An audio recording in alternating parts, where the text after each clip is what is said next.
The race is on, and with just 3.5 weeks to go until the first pre-season test in Barcelona, the 2026 season is fast approaching. But what should we expect from arguably the biggest regulation overhaul in Grand Prix history, and what will the key storylines be for the season? I'm Edd Sraw, and joining me to bring in the new year are John Noble and Scott Mitchell-Malm. Right, John, there's so much that's different about the cars this year. Brand new power units, all new chassis regs, the advanced sustainable fuels are coming in. Key question is, will the racing be any good? I think in the end, we'll probably get there, but I don't think that's going to be the story over the first 6 months of the year, and especially the start of the season. I think there's so much unpredictability. There's so much unclear about how the energy harvesting is going to work, the deployment, what the teams are going to do. And I think the battle will be in understanding, are these cars too energy starved to allow good racing? So are we going to head for economy drives and a bit of a few boring Sundays until we come up with some rule changes, or are things going to be good from the start? So I think it's going to be a shaky start to the season, but I think there are kind of tools, as the FIA says, to make amends as we go on to hopefully get us in a better place longer term. And Scott, obviously you're in a past life very familiar with energy management racing from the world of Formula E, and a world you still keep an eye on. So could this end up being like some of the more extreme energy management peloton races or something, or are you a little bit more optimistic? The P word, which I think became somewhat taboo within Formula E itself. So maybe F1 will get to that level, and the obsession over terminology and the potential for confusion and making sure that the product is correctly hyped and not unnecessarily criticised will lead to a clampdown on any kind of overly critical or specifically nuanced kind of phrasing that ends up covering the the scenarios that John mentioned. If there is if there is good or bad racing, it is hard to tell. But I think there's kind of two elements to this. One is the very real possibility that it becomes incredibly dominated by effectively drive-by passes, because you have different people in different states of energy levels and therefore power deployment, and or you could have the fact that there will just simply be different levels of competence in terms of the overall quality of the power units, but also how people have designed their cars to make the most of them, because this is such a unique rule set.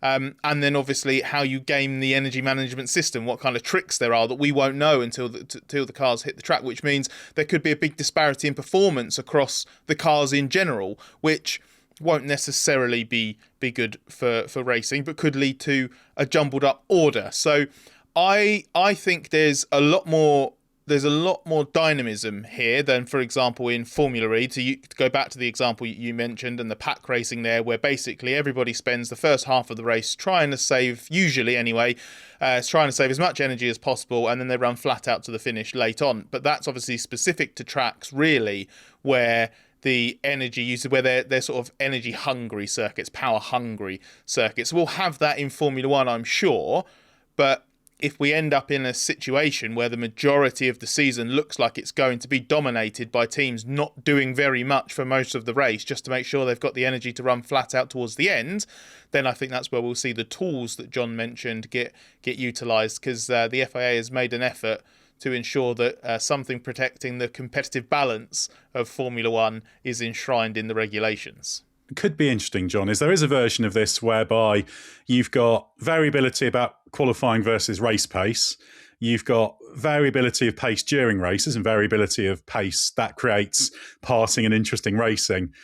And we will have different power units potentially being stronger at different tracks and weaker at different tracks, depending on the energy demands, etc. So that there is a version of the 26th season that starts brilliantly because it's unpredictable and you have a different winner and a different pole position starter almost every race. And people are saying, wow, this is absolutely brilliant. So there's kind of that at one end of the spectrum.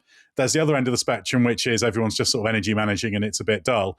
And probably F1 will end up falling somewhere in the middle, because that's normally what happens when you've got a spectrum with two extremes. Yeah, I think the element of randomness can work for a while. Remember we had that in the early Pirelli era when we had those 7 different winners from the first 7 races. So it can get exciting, but that can't carry on, because I think one of the critical aspects that's made Formula One a success story is that it's a meritocracy, that the best drivers in the best cars end up winning races and winning championships. And if it becomes random, if it's all down to, this driver's energy harvesting is slightly better than somebody else's and their car's slower, but we know that on the final 10 laps that they've managed to save enough energy so they can't be beaten or overtaken, then that's not exciting anymore. So it's quite a fine balance. And I think this is the unpredictability of the season, is we don't know which way it's going to go, because also teams don't go out there to make racing exciting. They don't decide, let's just throw on a great spectacle and it'd be fantastic. They go out there to win, and effectively engineers like nothing more than winning in the most boring way possible. Their best, most perfect job is to get their car on pole position at the slowest speed, drive around at the slowest speed possible to win, not have any challenges from behind, make it really, really straightforward, no stress, no trouble in the system, and get on and do it. So you've got those competing forces. And we don't know which way it's going to go. We could have one team that's miles ahead. We could have one manufacturer that's miles ahead. And it could be, a season of unprecedented dominance. We could have 10 different winners from the first 10 races. But I think the more important thing is where we end up in the long term, and where we really end up in Abu Dhabi. Kind of how's this season going to end, and what are we looking like heading into 27 is more important than how it looks in the first 4 or 5 races of the year. What we need to bear in mind is that F1 will have a reasonable bit of grace in the first few races just through novelty and the curiosity factor. I think there will be enough uncertainty, enough different ways of certain things shaking out, that unless it's a total disaster, which I don't expect it to be, the first few races, there should be enough other stuff going on that even if there is an underlying trend of, this type of overtaking or racing is really bad, or, there's an unintended consequence here that nobody thought of and it's ended up turning races into energy-saving fests and no one does anything because everybody's limping to the finish, or whatever that ends up being, that can be addressed, and I would imagine would be addressed if it is an absolute disaster. But those first few races, as I say, will have enough different things going on that it's not like sleight of hand where we're all going to be being told, look over here while we change the rules over here to make things better. But I think there's going to be enough going on that you can make adjustments on whatever it ends up being. If there is a collective view that something needs to happen in season, great.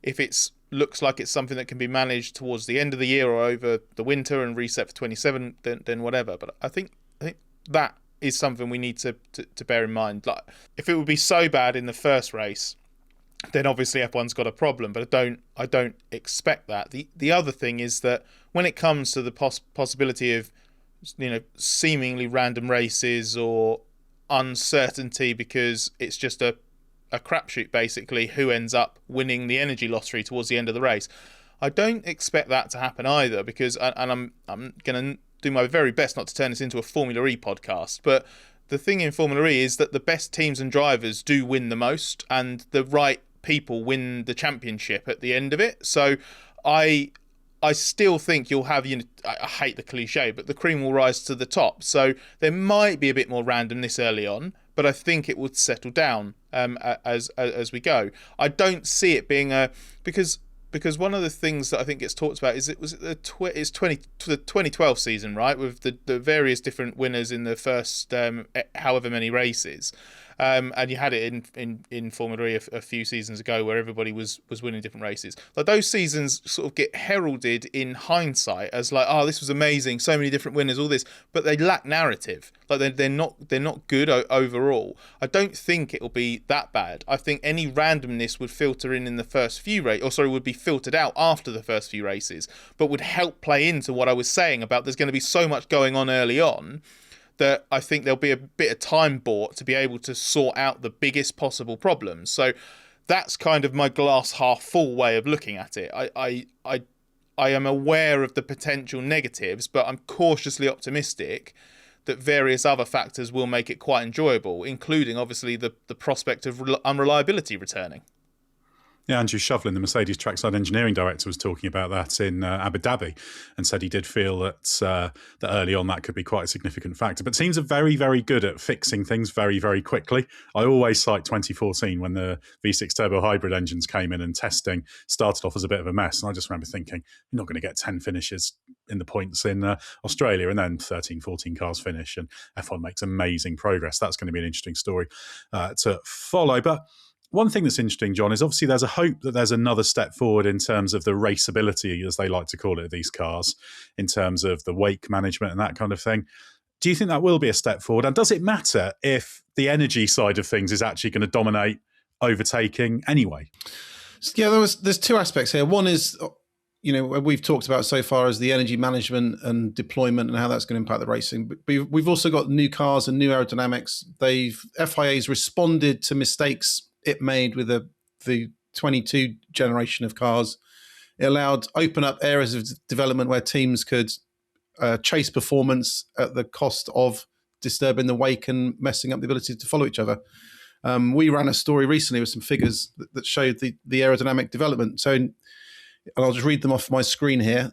So in 2019, 20 meters behind the car in front, a car would have 67% of its downforce remaining. Start of 22, this was up to 95%. So completely transformation. But then as teams kind of eked away and pushed it, it dropped to 80% towards the end of this rules era. The current baseline model the FIA's got, which is called Fangio, this is their CFD model, has it up at 90%. So it's not quite as, the number's not quite as good as it was at 22, but there are some other elements that these cars aren't as ride height sensitive. So that should avoid a lot of the problems we've had with this car. And they do, there are better characteristics of airflow and all other aspects that will feed into better racing. So on that front, it does look good. But I think, as Scott mentioned, if we get into a world where, because drivers much prefer really, really easy overtake on a straight where they push a button and then get past their rival and don't have to risk collisions or shenanigans in a corner. If we end up in a situation where all the overtaking's done really easily on the straight, then the ability to follow each other becomes almost irrelevant. So I think there's this fine balance, and we don't know how this is going to play out. So are there going to be problems of all the overtaking be done on the straights? So actually the action's not great and it's happening all the time. Or are the cars following each other closer? Does that make a difference? And there's also the element of who's winning and who's not winning, because if some of the big names are pegged at the back, if you end up with Max Verstappen, Charles Leclerc, Lando Norris, Oscar Piastri, P16 to P20 every race because their car's not working or the energy deployment's not up there, then that's a bad narrative for Formula One, having the best drivers at the back consistently. So there's a lot of elements that will fall into play and set that storyline early on. Also, Scott, there's the question of, will overtaking in some areas, as drivers have just suggested, become a little bit more innovative? Because some have said you'll get overtaking moves in different places as well. So that's another one of those things where there's the worst case scenario, which is just their drive-bys on the straights, nobody's passing in the corners. And the other one is when people are inventing all sorts of bizarre overtakes that you've never seen before. Once again, we're going to probably be in the middle, aren't we? Yeah, we are, because the cars are just going to be inherently different to what they are before. They'll drive differently. They'll have different through corner balance. They'll have different downforce in different places. There won't be the DRS style passes, but you'll have this energy offset. It's gonna they might follow much better for much longer. As John explained, they should definitely follow better at the start. It's obviously how much that decay sets in over the course of the season and the rule set. So it's really hard to predict what's going to happen. What we can say with a reasonable degree of certainty is that the ingredients for overtaking are there more than they are in the current rule set, because braking distances should be longer, cornering speeds should be lower, and there should be more variability between the cars, because we're at the beginning of a brand new rules cycle. No one knows the optimum way to play it, and the interaction between chassis, aero, and engine is going to be more pronounced than it's ever been. So there's potential for quite vastly different speeds on straights, but also corner entries, braking distances, available grip mid to entry to mid to exit on the corner. What are these cars going to be like when everybody's trying to plant the throttle with nearly 50% of the power coming from the electrical side, and therefore greater torque delivery? So drivers are going to have to figure all this out. I don't think my gut feeling is there might be a small reduction in the number of sort of sweeping round the outside passes that actually there were quite a lot of in 2025 in particular, because that was tended to be the best way of getting it done. And maybe you'll see a few more sort of sends under braking. Maybe you'll see drivers scrabbling for grips side by side through a corner a little bit more. I am curious to see how that plays out. As I say, and as you've hinted at it, the worst case scenario is there's none of the good overtaking and all of the bad overtaking. Or the worst case scenario actually is that there's none of any overtaking and it's just following everybody everywhere. But I don't think it'll be that bad. It's a question of how good the overtaking becomes in other areas, how creative drivers can get, corners that will become corners again rather than just extensions of the straights, because they won't be quite as planted through cops at Silverstone, for example. He's not going to have people diving up the inside into Maggots and Beckett's just out of nowhere, I suppose. But it's just curious. These are all things that are just grand hypotheticals at the moment, and I am really curious to see how it translates into reality. And don't forget, the FIA's got a lot of tools in its disposal to make sure the overtaking doesn't become too easy. It can adjust the activation zones for straight line mode or active aero, whatever it's going to be called. It can also adjust where they can use this boost mode, the overtake mode, down the straights as well. So if overtaking becomes too easy early on, the zones are too long, it can shorten them to make them so an overtake, like DRS should have been. DRS should have made overtakes possible, not automatic. And this is the situation they've got to get to. We spoke to Nicholas Tombassis in Abu Dhabi. He talked about the aim is to make sure overtaking is not too easy and not too difficult. It's finding that balance. So I think the early phases of the year will be about the FI trying to work out how long these zones should be, what's going to make good racing, what distance do these cars need for overtakes not to become automatic and straightforward, but still be a bit of a challenge. So this is why I don't think we're going to get a clear picture maybe 6-7 races into the season. It's also going to be really important to make sure people understand what it is that they're seeing. It can't be too random. It can't be too hard to follow. And that's not a suggestion that fans are going to be too stupid to get it. The rules are complex. There's been ongoing little arguments in the background about the terminology. And, as John was explaining there, I mean, we can get tripped up talking about it because some of the words that we use now, some of the words that we use now, some of the words that have become just inherent parts of F1 vocabulary are changing. There's different emphasis on different things. So in an initial attempt to try and make it as clear as possible, with the different energy deployment, power deployment that you'll have from the electrical system, we're going to have a lot more of that variability in what modes different people are in. So the two things that I think at the very least we need to try and understand the difference between is overtake mode and boost mode, basically. Now, whether or not they actually get referred to as modes or just overtake and boost, let's find out, because again, we need the season to get going before then. Boost basically refers to the usual deployment from the battery pack. So what have you saved up, and then what can you use in attack and defense as normal down the straights, because that's just part of the way the engine works, and how a team manages that, how a power unit manufacturer manages that is going to determine how much a driver has to play with, and there will be differences. There'll be strengths and weaknesses in different packages around that. Overtake is going to be different. That is going to be the special mode that you can only activate when you're a certain distance from the car in front of you, and it allows you the maximum, it gives you more energy so that you can use the maximum available power mode for longer on the straights, because the way these engines work, there's going to be a tapering off of the maximum power deployment as you get to a certain speed range. Activating overtake is going to allow you to deploy that extra power for longer. and hopefully feed into more overtaking. But the idea is to initiate an overtake, trying to get you close enough to be able to pass into a braking zone rather than just fly by on the straights. The classic DRS problem, where it was meant to be about contesting braking zones, not about just drive-bys. So overtake and boost are terminologies you will probably hear a lot more of as we get into 2026, and they mean slightly different things, even though they've meant different things kind of in the past.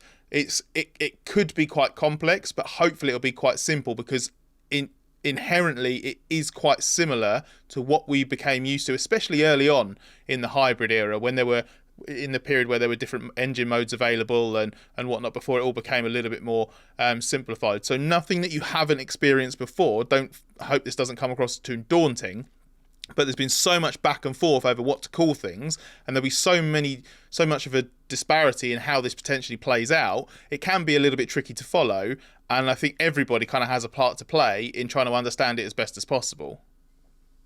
We're now just months away from 2026 and the introduction of Formula One's major rule changes. So we've partnered with Shell for a detailed look at one of the most fascinating areas of this change, which is the switch to advanced, sustainable race fuels. I'm joined again for a third and final time by Valeria Loretti, Shell's Principal Scientist for Motorsports. Welcome back to the podcast. Thank you, Ed. Nice to see you again. And yourself. Well, sweeping changes, as we've said, for next year. So can you run us through the headline modifications? What's new with 2026 fuel? So the major change between race fuel in 2026 to everything we have seen on track until now is that the molecules that are going to be inside the race fuel need to be synthesized or manufactured or generated from advanced sustainable feedstocks, which is defined by the FIA, who has taken inspiration from the Renewable Energy Directive. So the big game changer is, where do these molecules come from? Ideally, if we are able to manufacture a fuel that has exactly the same composition as today, everybody at Scuderia Ferrari HP will be happy, because we know that these molecules work very well in their engine. But again, we need to see how the engine, the new power unit, is going to be changing in 2026, adapt our formulation to that requirements, because the appetite of the engine is one of our main goals. So the feedstock is one of the key elements in this new generation of race fuels. And therefore, I've brought a couple of examples just to make it a little bit more tangible. So when we talk about municipal waste, for example, we can take waste from bio sources and reuse the carbon which is here inside to manufacture molecules that we need to have in the fuel. Or the same carbon can be extracted from residues of crops. The interesting part of new regulations is that we have the freedom to choose the processes, the feedstocks, and therefore what it comes out of it.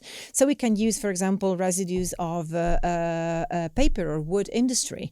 We can use residues from crops and agricultural waste. We can use municipal waste. We can even use recycled plastics.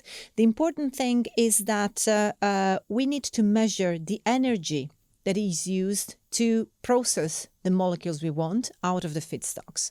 So there will be a calculation about the carbon intensity of the process from the feedstock manufacturing the molecules we want until blending. So FIA has set a limit that the new race fuel needs to save 65% or more greenhouse gas in comparison to a basic standard reference fossil fuel. And in terms of the performance of the fuel, is there any difference between the current fuel and what we'll see next year? And does it require any particular modifications to the engine? Could you theoretically drop a 2026 fuel into a current engine and it broadly work? So from a performance perspective, we use the same approach that we have used until now. We work together with the engineers in Maranello.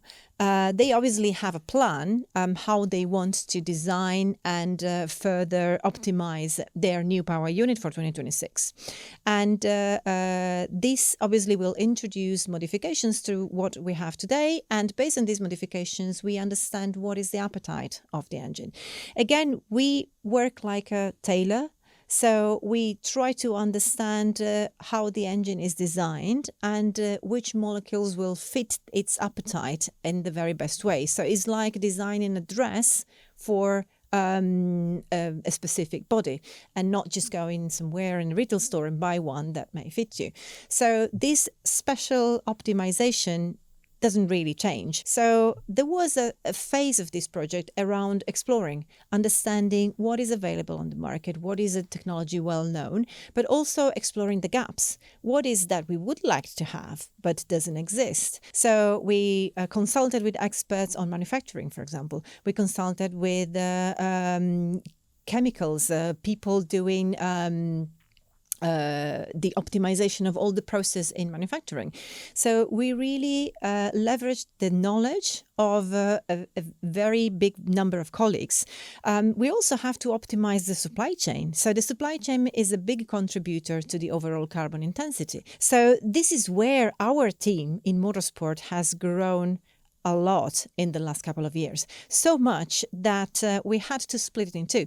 So I'm still in charge of all the operations and all the trackside work and the delivery of the products to Scuderia Ferrari HP. But we have a dedicated team of scientists that don't travel to races, but they are fully dedicated to understanding the chemistry, optimizing the formulations, and really working day in, day out with Ferrari. And big kudos to these colleagues, because it has been a long journey. We need to be imaginative. We need to look into new solutions, something that has never been done before, and find the best way to still deliver the same performance, the same efficiency, and the required sustainability.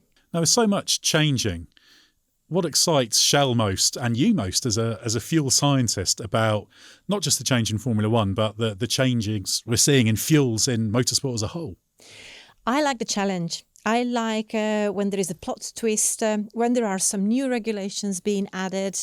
Obviously, at the beginning, you always think, now my life is so difficult. I have to start everything from scratch again. I have to think differently.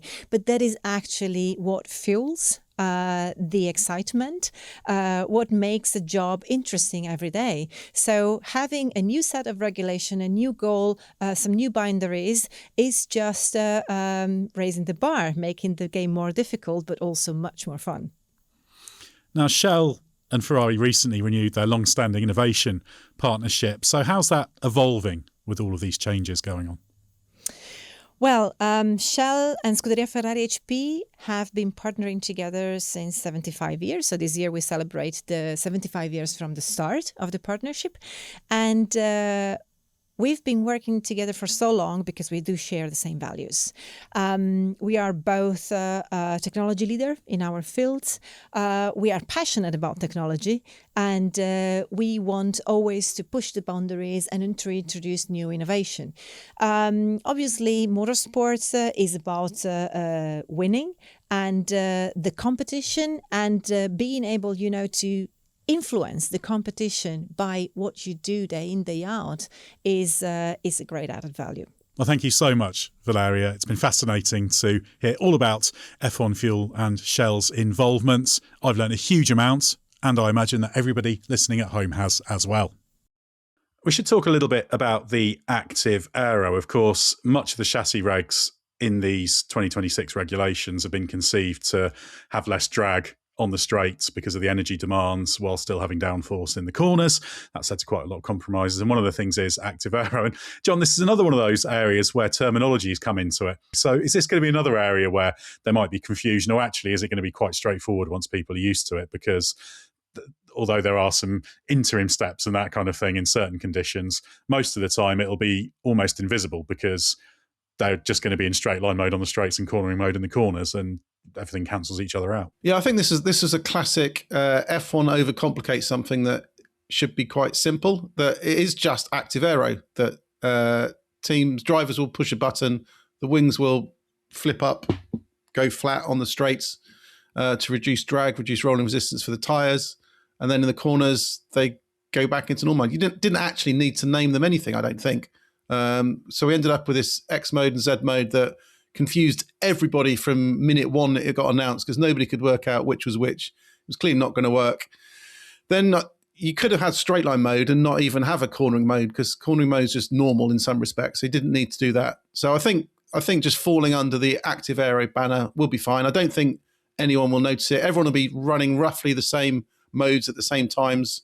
And it will be fascinating to see. I think it'll also be an interesting design war between the teams in terms of their approach, in terms of how much downforce you want to shed in terms of your straight line mode, how that's going to impact going around high-speed kinks, for example. Where are the FIA going to place the activation zones? Because if you've got a straight line mode that produces zero downforce and minimal forces on the tyres, one tech director suggested to me that, somewhere like Australia, where there's some very high-speed kinks there, if it turns damp and wet with your straight line mode, you're going to be understeering straight off into the barriers. I'm sure there'll be some divergence at the beginning, then teams will work out the best approach. And as with the rules and understanding it, 6-7 races by mid-season, I think there'll be a lot of teams doing very similar things. I think it was important for them to find something to call it, because while I personally subscribe to the view that if all of the cars are doing the same thing on the straights and in the corners, because unlike with the DRS, it's not going to be restricted to if you're a certain distance from the car in front or whatever it ends up being. It's not specifically for overtaking. It's just the state that the car will be in on the straights and corners. Then you don't need to call it anything, because that's just how the cars are. But my position on this has actually shifted slightly, because one thing I hadn't thought of is that basically anything to do with a car's aesthetics, what the fans can see, we know is probably the most powerful thing in Formula One. It's the thing that drives the most curiosity. It's the thing that's the most obviously noticeable. It's the thing that anybody, whether they are heavily interested in Formula One, the nuance, the detail, or watching it for the first time, can identify with, because it's the visuals, right? So if you're watching a 2026 race for the first time, if you tune in, you haven't seen testing, or you watch the first race, or even if you follow testing, right, you are going to see on screen the car's wings change positions. So that has to be explained. It only needs to necessarily be explained to everybody once, but not everybody will come across it the first time at the same time. So I think that is important. I completely agree that X and Z mode was never going to work and was a nonsense, and we're still feeling the effects of that now, because I was doing some research just before Christmas about the active aero and 2026 changes, and X and Z mode still creeps up now in explanations about it, which is just an absolute nonsense. I think something simpler makes sense. So active aero as a kind of broad brushstroke for that is what you are seeing. You are seeing active aerodynamics. You are seeing movable front and rear wings. I don't mind that. When's the first radio message come from an engineer to say your AA is not working? That'll be presumably when somebody breaks down trackside and needs to be recovered. No, that'll be RAC. That'll be a problem. The battery will be too depleted. They'll need a new battery pack. Yeah, they need plenty of AA batteries needed in these cars, and of course they're conceived to be kind of roughly 50-50 between conventional power, the V6, and the electrical power. The real split is actually a little bit more in favour of the internal combustion engine, just the way things have shaken out, and that's the driving force behind these regulations. On that active aero point, John, we should note that in December they did make a bit of a late change to solve some unintended consequences of active aero, didn't they? So we will also have partial active aero as well. So what's going on there? Yeah, this relates to the problem I mentioned earlier about the problem of cars potentially understeering off in straight line mode on the straights. So the active aero works fine in dry conditions. The question comes, what happens if it's changeable, if you go from a dry race or dry qualifying to a wet race, or dry start to race and a wet race? So on safety grounds, the race director can stop straight line mode being activated, but that then triggers a compromise from the teams, because their ride height and therefore the plank wear and skid wear all rests on a calculation based on the cars being in straight line mode down the straights. So when they get to the end of the straights, the forces on the car will be gauged to be X, for example, because straight line mode isn't activated, and you base your wear around that. So if you go from a dry race to suddenly a wet race, and you can't use your straight line mode, so the wings stay in cornering mode, for example, then there's a lot more forces on the car, pushing down on the car a lot harder. the plank's getting worn, the skid's getting worn, and you risk disqualification. So you've got that problem, which is aimed at. So this is why the partial mode has appeared. So the FI is going to set up a full-on activation mode and then a partial aero mode where drivers can activate the front wing, but the rear wing will stay in cornering mode, which just ease off the pressure on the front to stop the plank being worn out. But then equally, the other problem then is the factor of if teams have set up their straight line mode for zero downforce and minimal resistance in the wet, then that still causes the problem of cars understeering off if it's not balanced out correctly. So I think it just gives the race director more freedom to keep this straight line mode activation in place for a bit longer. So you can have your partial activation zones in areas after kinks, for example, or places where there isn't a risk of a car understeering off. So in effect, partial aero mode would only be in areas of the track that are completely straight, don't involve kinks like we see in Melbourne, for example. Right, Scott, obviously new regs. Pretty much ever since the Brawn story, people have got very excited about teams taking a big leap forward or a team being really dominant at the start of regulations. Obviously 2014 underscored that as well, and you, to a slightly lesser extent, 22 as well. Even though Ferrari was there initially, Red Bull pretty quickly asserted itself. We already talked on the last podcast about the whole compression ratio controversy that has emerged surrounding what Mercedes and Red Bull are doing. So we don't want to dwell on that specifically at the expense of the big picture. So what are the chances of there being a runaway front runner at the start of 26? Yeah, interesting. Certainly a good chance because a big regulation does create that. I'm not so worried about a 2014 repeat. The rules work in a slightly different way now that balance up as much as probably is realistically possible now, a works team versus customer team. So let's say there's a Mercedes level engine repeat, which is obviously what a lot of people have talked about, and has become kind of the accepted truth within the F1 paddock, even though no one actually knows if it's the truth or not. You're not going to have, you shouldn't have a Mercedes 2014 level of runaway leader, because McLaren has clearly shown itself to be a better team than Mercedes, designed better cars in the last rule set than Mercedes has. So if the engine is that good, McLaren should be right there. Williams has been on an upward trajectory. Alpine will also have a Mercedes engine, and I'll leave it at that.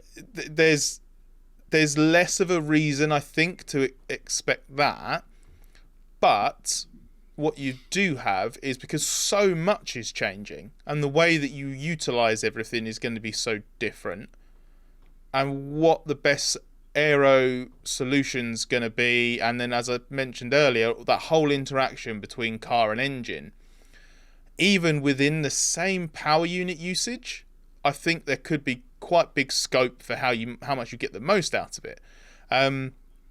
So I think it's unlikely we'll have a sudden surge from someone at the back to winning the first few races and then the championship, even though the midfield is or the whole field has become so condensed. Actually, you could argue the ingredients for that happening are stronger than ever, because basically the worst team of 2025 was still getting into Q3 by the end of the year. So, and now they're going to have a Mercedes engine. So maybe Alpine will surprise us.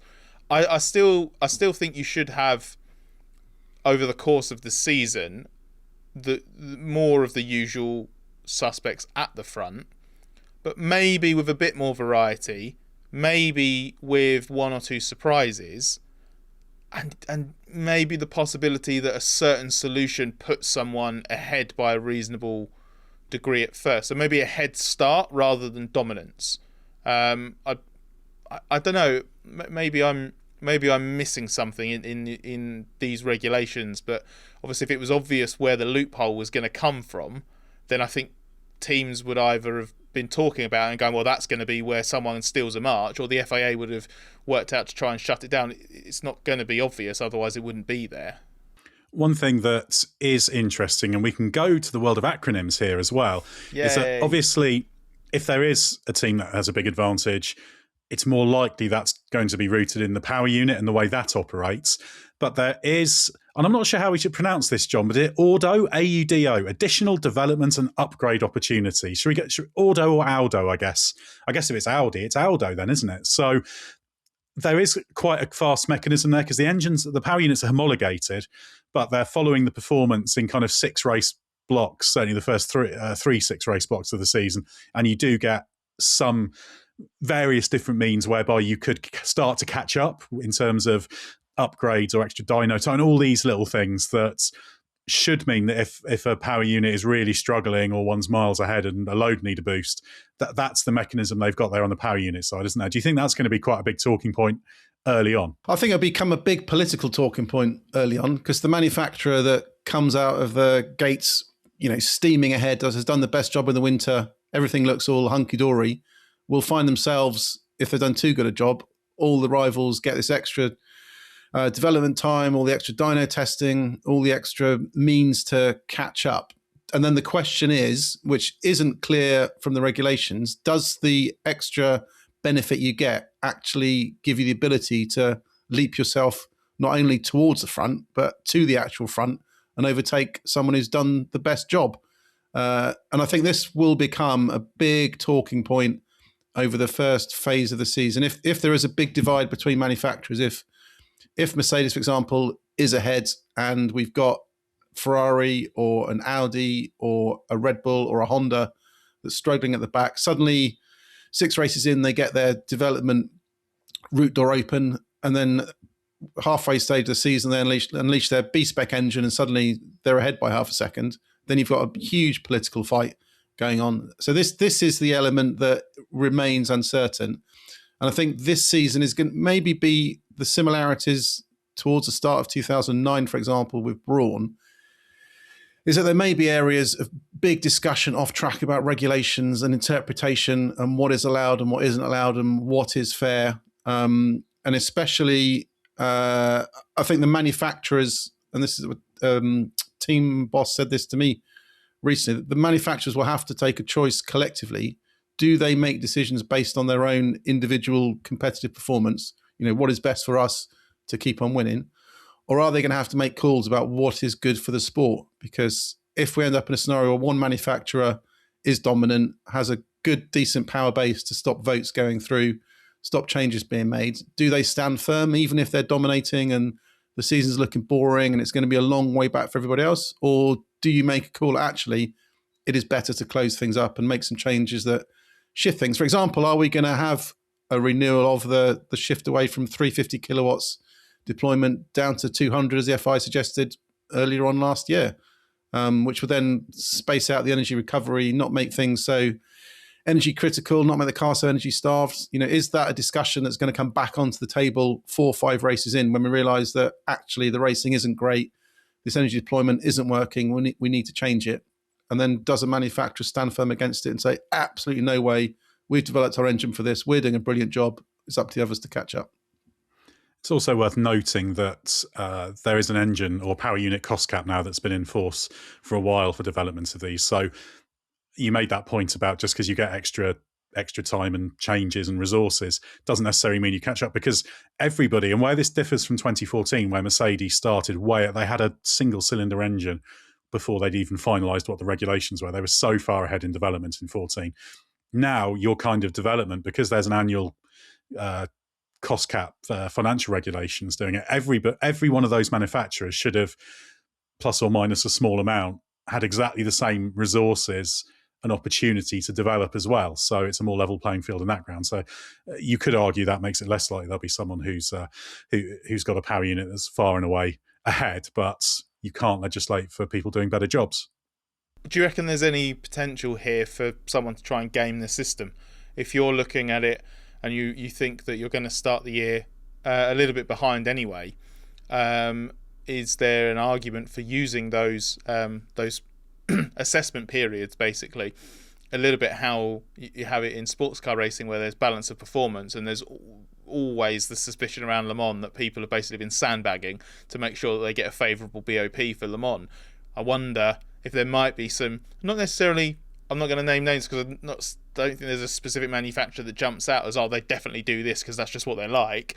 But just there's potential here. I think that for this to be gained slightly, I guess it's just a question of whether anyone would do it, or it's not worth being behind from the start. Yeah, well, that's a big test of the system, because there is a mechanism called a performance index, which is what tracks the performance of the power units. Now, there will be stuff in data that's detectable if you think people are holding back. So if that's done well, it should show up, but it's never quite that straightforward, is it? So yeah, that could start to become a thing, and you might get people saying if one power unit's, should we say, very slightly dominant, but not kind of above the threshold that they're looking at for others to be allowed to catch up, then I'm sure you will get accusations like that. And yeah, plenty of other championships have experienced that sort of thing in the past. But it's also how it then works in reality, because that performance index will presumably be taken from dyno testing or off-track stuff, or if it is taken solely from how you're running on track, then you would imagine that it's going to be slightly easier to slightly disguise things or whatever. But if you have you mentioned it with, if you're not quite at the threshold in the regulations, but to all intents and purposes, there's loads of teams that are clearly behind, like the reality is going to have quite a big impact here. In like the competitive context is going to be absolutely crucial. So it'll be very interesting. It'll be a good test of F1's sort of veneer of togetherness and acting in the common good more than it ever has, because the selfish individual interests are definitely going to come to the fore if anyone has got an advantage. Yeah, and I'm sure we'll see plenty of hints of that early on. It's very easy to be, when it's hypothetical and theoretical, to say, oh, yes, we'll have this mechanism. But then once you're there in the trenches fighting for a championship, things get very, very different. We should very briefly touch on the driving style demands. John, drivers have been talking about that quite a bit.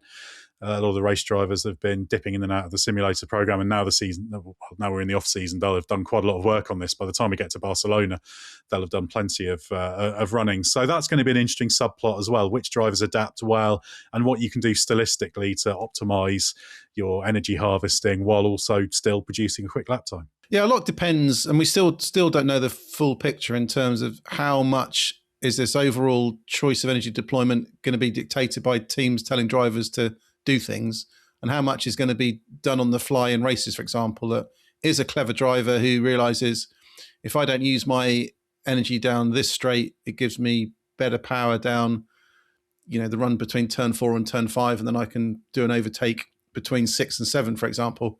So is it going to allow that degree of freedom for them to do clever things, or is it just going to be the engineers are going to tell the driver, you need to do 2 seconds of power down this bit of straight and 1 second here, and then not down this bit, and then this is better for the lap time, and don't worry about overtaking.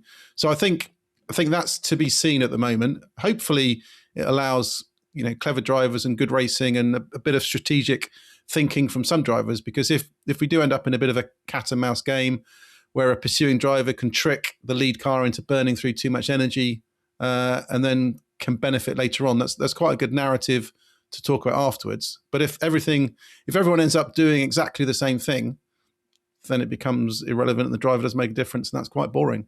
Yeah, I'm fairly optimistic about this, that particularly early on there'll be some interesting trends, because even if you don't have the energy management demands, when we've had new regulations, you do see certain drivers adapting quickly. Think with the ground effect cars, drivers like Leclerc and Verstappen were super quick in terms of adapting their braking styles, and for others it took time. Like Sainz took quite a long time to follow Leclerc. So you've got interesting cases. You've got the adaptable drivers in terms of technique. You've got the intelligent ones. Like Sainz is a very intelligent driver, but if he's actually got to change something that he's doing dynamically, it comes a little bit harder than it does, say, to a Leclerc, just returning to that comparison. So it was quite a three-dimensional challenge, which I think is going to make it really interesting. Well, for the final section of the podcast, we're going to quickly talk through some of the major talking points that there will be in terms of teams and drivers this season. We're going to talk about this lots in the build-up to the first test, in the build-up to the season. So this is just the kind of quick-fire overview, let's say. So, John, first up, after one of the worst seasons of his F1 career, well, the worst season of his F1 career, will Ferrari get the Lewis Hamilton of old in 2026? I think it all depends on what car they give him. if the next year's car's as uncompetitive and difficult to drive and faces similar complications and compromises and difficulties as this year, then I can't see any reason why things will be better. If, however, the car's more competitive, it pushes on, it delivers characteristics that Lewis can like. It doesn't, Charles Leclerc had to do some crazy setups on that car to try and eke lap time out of it. And we know how brilliant Charles is. You talked about his adaptability. Even he was having to take things to extremes and risking putting in the wall in Abu Dhabi in qualifying, for example, several times just to get it across the line. So if there can be a car that Lewis is comfortable with, if it's more competitive, then we have seen flashes of speed from Lewis this season. It's not been consistent. But the same car that Lewis was getting knocked out in Q1 in the final races he was fighting for a podium in Mexico.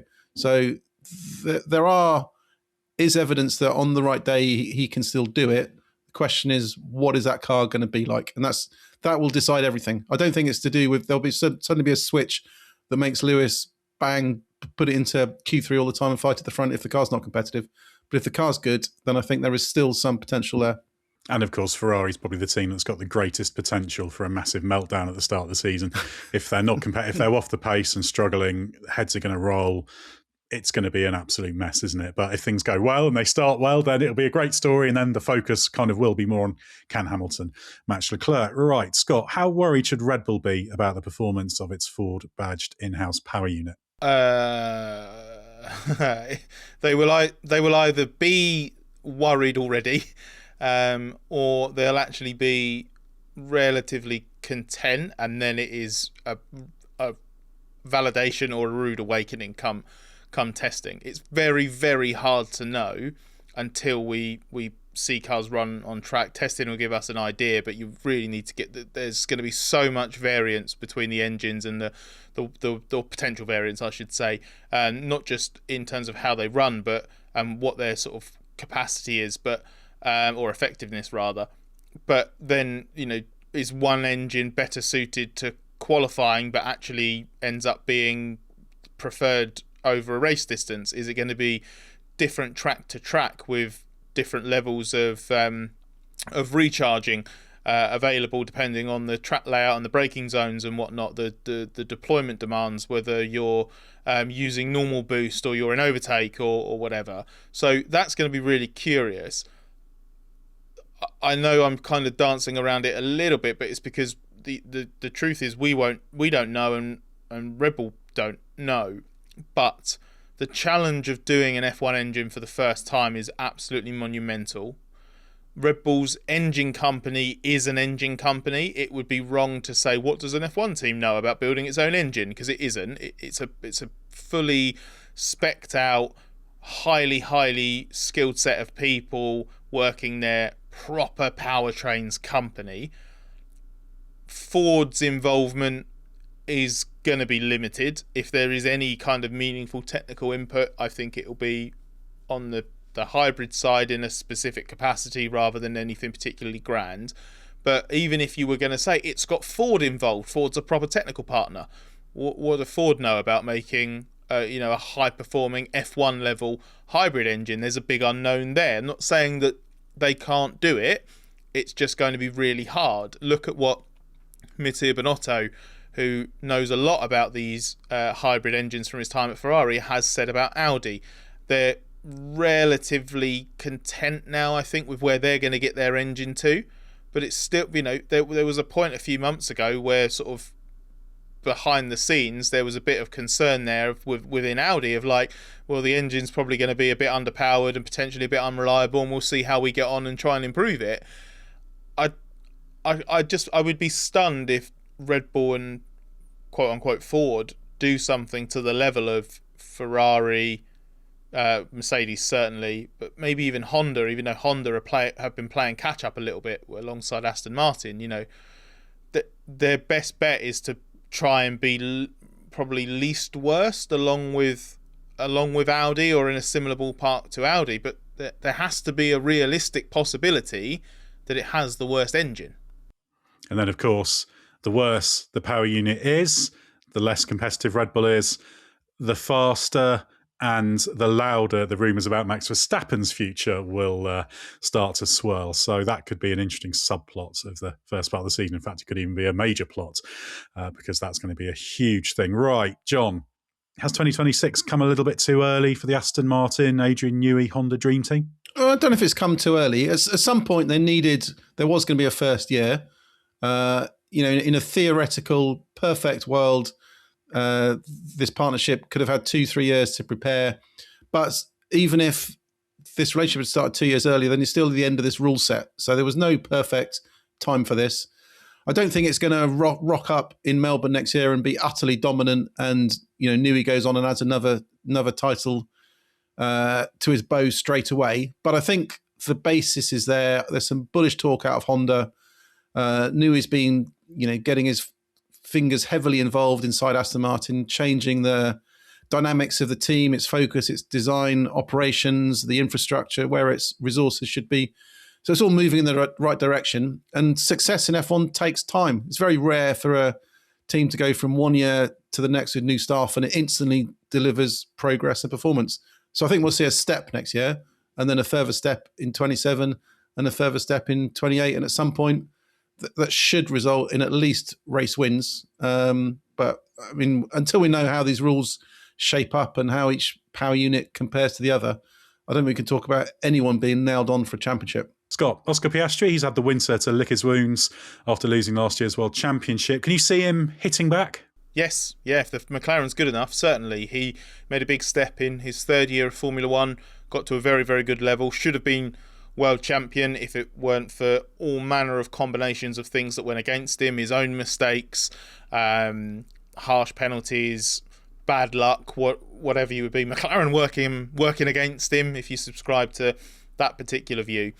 So Piastri already proved himself to be very, very close to being a world champion caliber driver in 2025, and with any manner of things being slightly different, would be a world champion already. So if the car's good enough and he progresses not as much as he did into 25, I think that's unrealistic, but if he works on those areas where there are clearly things to improve, we know that on his day he can go toe-to-toe with someone as fast as Lando Norris and be faster. We know he has potentially, he might be the best, he might have the best racecraft on the grid. He's certainly one of the best wheel-to-wheel, more often than not. Has made some mistakes, especially in the second half of 2025, so that needs to be tidied up. But yeah, it's just a question of car. If he's got it, he should be better than he was in 2025, and how he was in 2025 was almost good enough to be world champion. Exactly. It's important to remember that just because you've lost a world championship doesn't mean you won't win any in the future. There's plenty of examples of drivers who've lost their first title battle and gone on to achieve great things. Right, John, Sauber becomes Audi officially this year. It's all being rebranded. The arrival of the in-house power unit. Could it spring a surprise? Potentially, only because I sense a subtle changing of messaging from kind of Sauber Audi over the past 12 months. I remember sitting down with Mattia Binotto back in Abu Dhabi, end of 24. He was very downbeat about everything. Said, when he arrived in August, there'd been no points, no plan, no kind of idea of a way forwards. So those things shifted. I spoke to him again in Monaco last year, kind of playing things down, saying don't expect too much of us. But you just sense as that team's made a bit of progress this season. Jonathan Wheatley's, making an impact at race weekends and on track. Things are pushing forward. The team's getting stronger. There's a kind of recruitment drive going on. There is a restructuring of race personnel. There is some more positive noises coming out. I don't expect them to be winning from Melbourne, but I don't think it will be the potential disaster that some were thinking maybe 9-10 months ago, where things didn't look very, very good. So whether they've got some information about where the manufacturers are at, whether they've found something in their factory on the dyno just to degree more confidence. But I think they now seem to be in that situation. No one's sure where they'll be, but I don't think they're hugely alarmed about anything going drastically wrong that can't be fixed. Yeah, we should note their own timeline is to be able to fight for championships by 2030. So, a good season for them isn't winning championships in 26. It's being in a good position to build from. Right, Cadillac, Scott, finally joining the grid in 2026. Any chance it could be more than just back of the grid fodder? No, not really. I guess it depends on what you describe as fodder. If it's they'll be at back of the grid, nowhere near anybody else, desperately trying to make 107%. Yes, it can be better than that, but I don't see why it should be beating any of the other teams. If Cadillac beats any other team in 2026, and I don't mean that in like a one-off race. I mean, if it can somewhat regularly beat other teams and especially beat another team in the championship, then someone else has had an absolute disaster of a season and underperformed to a magnitude that doesn't really happen anymore in Formula One. My suspicion is the absolute best case, realistically, for Cadillac, because the best case is obviously winning races in the World Championship, but the realistic best case scenario is Williams 2019. Now, I don't think they're going to turn up to the start of the year missing tests, being overweight, being illegal, and being massively off the pace, but they might be massively off the pace. But what they could be is the slowest car everywhere, pretty much, but like close enough that the drivers mix it a little bit on the opening lap and the odd Grand Prix, and in the absolute day of days gets close to or maybe even scores a point. I think that has to be the absolute realistic best case scenario. I think the worst case scenario is a lot scarier, and it is that 107% thing comes into play. Yeah, I'd say if they're consistently qualifying 5.5%, 6% off the pace, that's absolutely fine. That's a good start. Anything beyond that is a bonus. Right, should we finish off with possibly the most unfair question I've ever asked anyone on this podcast, which is, let's have a prediction from everyone, myself included, for Drivers' Champion and Constructors' Champion. Almost impossible to answer. John, do you want to throw a dart at the dartboard first? Well, you'd have to go with the accepted belief in the paddock at the moment. The Mercedes are ahead. So I'm going to have to go the easy route and say Mercedes. Just because if they've got the power unit and that's up there, then I'll put it on them, even though McLaren understood this rule set better. Drivers' Championship. Let me go left field. I'm going to go George Russell. I'm going to nail my mast on Mercedes, nails his regs from the start, wins the political fights during the season to stop the catch-up, and goes on to get the championship. So Russell and Mercedes. Right, Scott. Where do you fall on this? Well, I was quickly consulting Scott GPT just to see if an AI version of me has any better chance, and it's suggesting Max Verstappen, Lando Norris, George Russell, or Oscar Piastri, which I think is thoroughly boring. 12 months ago, I was saying Charles Leclerc, and look how well that turned out. So, I don't know. What have I got? I don't know, do I take this seriously, or do I go left field and go completely wild card? Should have looked at the running order and thought about this in advance. To be fair, I did spring this one on you. It but was obviously, on the running order. I've exposed myself for not reading the running order for nothing. One of the great things about this is, obviously, if you're right, even though it will be kind of by luck if any of us hit this nail on the head, the more outlandish your prediction is, if you're right, the more smug you get to be at the end of the season, and the better the clips will look when we start saying, here's what Scott said at the start of the year. So that you could play this strategically. Okay, well, considering the last time I ended up in a position where podcast clips could be massively used against me, it was because of a colossally misjudged declaration about Fernando Alonso. So Fernando Alonso, Aston Martin and Honda are going to get it right. And Alonso's long wait to win a race and win a world championship is finally going to end. Yeah, there's a bold prediction there. That would be a fantastic story if it happens. I'm sort of leaning towards John's position, but for John's going to win the world championship. I'm not going to win the championship. You say that, John, but I can see you getting an unexpected seat. Someone maybe shock retirement. John Noble's the driver we need. It could be an F1 the movie style thing.